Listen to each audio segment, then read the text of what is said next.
Welcome back to the 2 Months Hockey Podcast presented by Kentwood Ford. I'm your host, Joshua Marshall, and we have a first-time guest joining us this afternoon here on a Monday, and he's freshly into a new contract. He just got the news the other day about that as well. He's won a national championship, and he was named tournament MVP, and he was drafted in the fourth round, 95th overall in 2022 by the Florida Panthers. We'd like to welcome Michael Benning to the 2 Months Hockey Podcast. Mikey, how's it going? Going good. It's good to be here. Yeah. Yeah, no, happy to finally get you on. I know we talked about it before, and it seems like we finally were able to get it on. And looking into like the intro could have been a lot longer for you, Mikey. Like your career is just getting started, but you have a great resume today. There's a lot of positive, and I was at the Perry Pern camp and saw you there today, and even Zayner was saying, he's like, you understand how talented that kid is. And so a lot of people talking about you. And I guess the first thing before we kind of get into everything, the first question is, how excited are you to get this contract done, get into camp here, and getting ready for your third pro season ahead of you? Yeah. I'm excited. I kind of know what it's like, going down to Florida.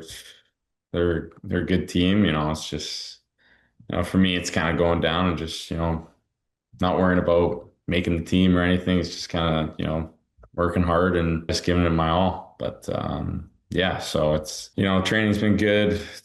Season was cut short, but or the training season at least was cut short due to our long season last year. And yeah, so it's kind of, getting some family time and, it's almost go time here. So yeah, it's good. No, it is.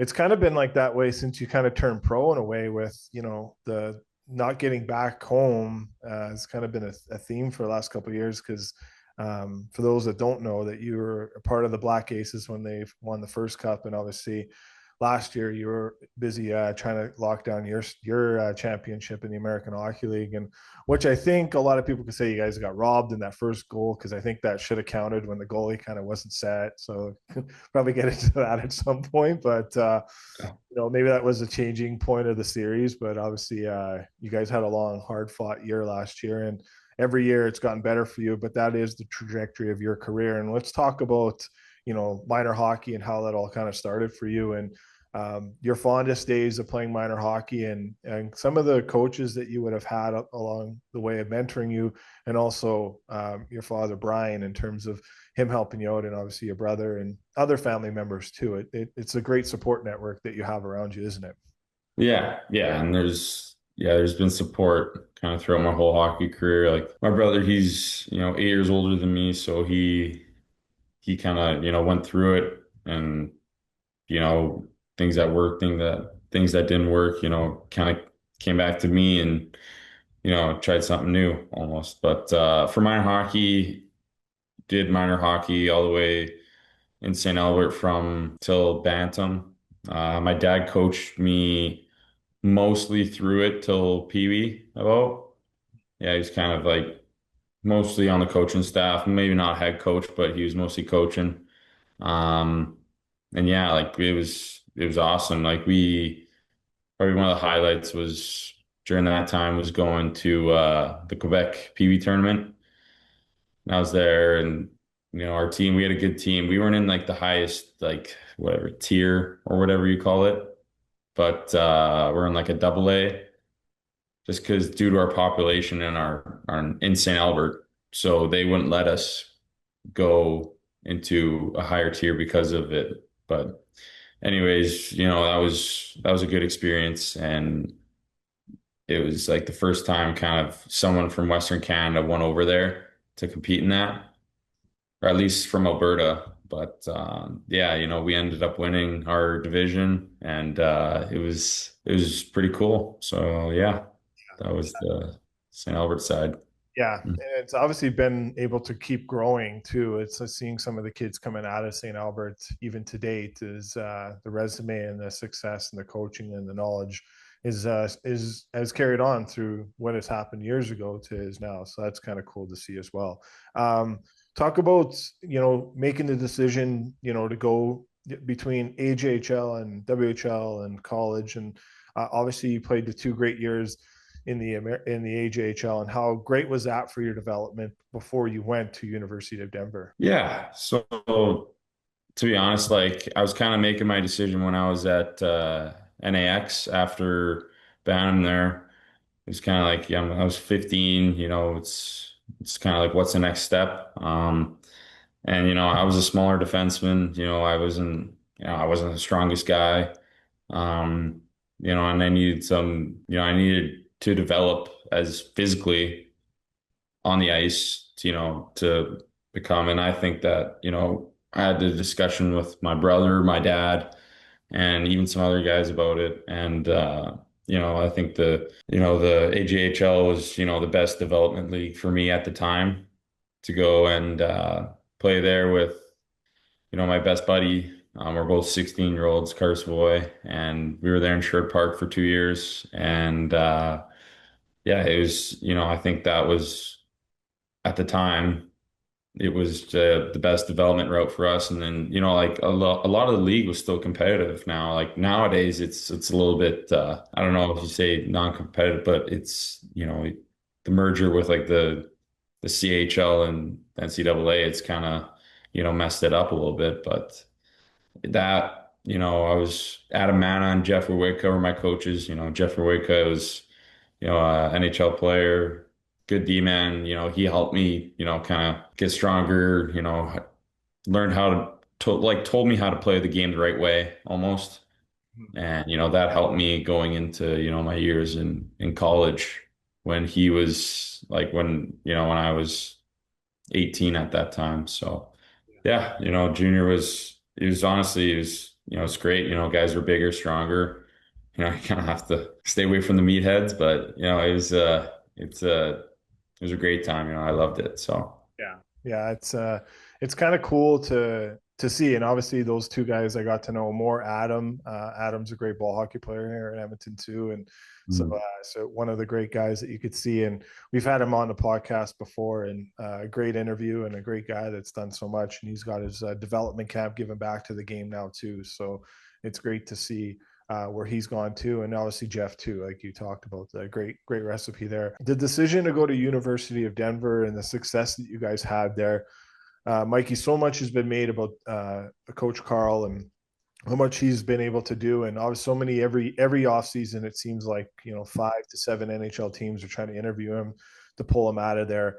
But what has he meant for that program? I know Jim Montgomery was on a podcast the other day with the Empty Nester guys, and he pretty much talked about that was the best person to kind of take over that program, and obviously the recipe speaks for itself. But how great is he, the coaches, and that experience going to the NCAA, and obviously having the success and winning and being a tournament MVP that you had one. yeah, like honestly, so I committed when Jim Montgomery was the coach because he coached my brother in Dubuque. So then once we found out that he was leaving, we're kind of like skeptical. We're like, do we still go? Blah, blah, blah.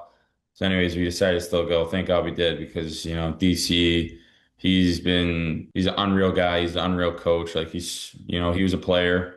He was a first round, like projected first round player that, he had that heart condition that kind of shut him down. But, he's been unreal for us, communicating with us and like he's a wizard. Like he knows going into games about like just like tendencies and different things. Like he's on the ball with everything in game adjustments. Like he's very passionate at what he does, and he's got all the accolades for it. And it's like we at Denver, like we've had good teams. Like some may say not the best teams. Like usually we're the underdogs going into some championships. Like my year in 2022, we were playing Michigan, who had, I think they had in the two drafts, they had 5 or 6 guys in the top 5 picks, Yeah. which is it's unheard of, really. But and like we go in there, we beat him in overtime, and it's just like he like coaching us through there. We go in, I think it was the second overtime or the first overtime. He's just like, boys, it's a grind. Like, one of us has got to get one. it's not anything special, but he's super like he's personal with like messages that he comes across, and like guys want to play for him because he motivates you, and he makes you better for it. So it's he's definitely been the guy there that's running ship, and he's doing really well from it. Yeah, he definitely is. I want to get your thoughts real quick. Like, how do you think the transition from some of the guys like McKenna, Keaton Verhoff, Caden Lindstrom are going to be able to have between coming from the WHL to NCAA? Because we had Ike Howard on not too long ago, and he talked about the growth of that league and how much better it is, and it's harder than people expect. What do you think players like that in general, and any player, like how hard is NCAA hockey compared to, you think, maybe other leagues that, and I know it's tough because it's not like you played in all of them, but the NCAA is pretty good hockey, isn't it, Mikey? Yeah, like it's not like you have those like 16, 17-year-old underdeveloped like guys. Everyone there is physically strong. Everyone there is, some guys, he'll be playing is, 24. Like I was 18 years old playing against 24-year-old guys. And it's not like those guys are, bad hockey players. Like they're good hockey players. And, when they see a young guy like, McKenna or, whoever it is, they're going to be like, all right, I'm going to play this guy a little bit harder than usual because, maybe just because of the name, he's a good player. And I think that, seeing that they're like, oh, if I can defend this guy, then, maybe, some teams are watching and they see that. But Yeah, honestly, like you play with good players and you're gonna get, he's gonna get his points and he's gonna get his goals and assists, whatever it is. But I just think that, the game is more defensive minded. Because you have a whole week in between your games. It's you play the same team two times in the same weekend back to back usually. So it's, a lot of teams can prepare for it. And, a lot of it is for the players just in-game adjustments. yeah, So, I think that, these guys their IQ and their skill is off the charts. Like, I've seen highlights of McKenna and he can do it all. But, I think that, it'll test them a little bit more than what the WHL is. And I think the development side of it is a lot will help them maybe in the next years to come because it's just, it makes you better. So that's my take on it. yeah, yeah. No, it's a good perspective for sure. Okay, we'll move over to the Florida Panthers and going down to the American Hockey League there and the success that you've had there. But the first thing is, you talked about it earlier, how great the organization is. How much have you learned since being there and being around the pros in terms of being able to be a black ace the 1 year, and then getting that experience going into your following season where you keep progressing and getting better and pushing and pushing. Um, what is it about that organization that shows a lot of great success that you think they've had? Yeah, like I was there actually my end of my college career. I went there and I pretty much just black ace for when they lost the cup to Yeah, Vegas as well. that, So that was kind of like my first like taste at it and just like to see everyone's mindset. But everyone wants to play there because, it's not just because you're in Florida, but you know, I think that their coaches and staff, they do a really good job of, creating relationships with guys. And I think that's why, a lot of guys want to sign back there for a little bit cheaper than they would get somewhere else. yeah, Because, you got a coach like Paul Maurice, who's, he's, one of the biggest beauties in hockey. Like his interviews are, you see him so and, yeah, and he's just, again, he's a personal guy and, he motivates you and you want to play for a guy like that. And, I think that's what a lot of the guys do. But, for me going into like training camps and stuff, I kind of just, not like talking anyone's ear off, I'm kind of minding my own business, but, I kind of like, see what, Forsling's doing and, peek my head in and like what Reinhardt's doing and stuff. And, those guys, they work their ass off. And, I think that's, I kind of like it's, I see these guys scoring goals and stuff, but you don't realize how hard they work just behind the scenes. And, I think that's kind of, where I took an initiative to, work extra hard in the gym, whether it's the gym or stay out for practice a little bit longer. But, those guys, they set the tempo. No, I was just gonna say that Barkov's just a beast too, which, he's the biggest human I've ever seen. Yeah, he's built like there's like no other, and the hockey sense and the knowledge and just the hockey IQ that he has, and then the compete level and how he's able to shut guys down. It's there's not many like him, and there's a reason why he is keeps winning that Selke Trophy, because what he's able to do, and then what a leader he is as well too. So I know before we hit record, I was saying, and Petra was telling me a story where he kind of puts like water in his stick to hold it down, and so it's like harder to push the puck off of him. So might have to swing by the Perry Pern camp to ask Petro to elaborate more on that. So Yeah, you got it. yeah, Yeah, I haven't seen it. I just know that his stick is like it's taller than me. It's like 6'1" or something like that. It's something stupid. crazy. So Yeah. So okay. So one thing that I think is pretty cool is in hockey, when we see these NHL teams winning the Stanley Cup, when we look at their American Hockey League affiliates, they're when an NHL team is in the Stanley Cup final, it's pretty rare that the American Hockey League team would have that success too. What is it that you guys have been able to build over the last several years, the last 2 years that you've been with the Charlotte Checkers? What is it that has given the success? Is it pretty much just an easy question and saying like or answer in terms of what we've been able to do at the NHL level? We're moving down and making sure that's the same at the AHL level too. yeah, like it's kind of been, guys come and go, but for our team, at least last year, everyone was, bought in. There wasn't a lot of call ups or there wasn't, we weren't losing a whole bunch of guys. We lose a couple guys to injuries, but not a lot of guys were getting called up due to like no one was getting injured up there. And they were doing great and they're a great team. So, we kind of had, we had a great culture. Our leaders were great. And obviously we had a good team. And, it sucks that we came up short, but yeah, you don't see it often because like we played Abbotsford, for example, and they sent down, a couple guys that were up with Vancouver at the end of the year. And it's like, well, if those guys weren't there, then, what could it be, but it's all these what ifs. But yeah, it's like, we just, we knew Florida was going to make another run and we're just kind of like, all right, let's make a run of our own. And yeah, so we ended up finishing later than them, which was, Yeah, it doesn't happen too often. no, No, no. actually, we're the opposite way around. But Yeah.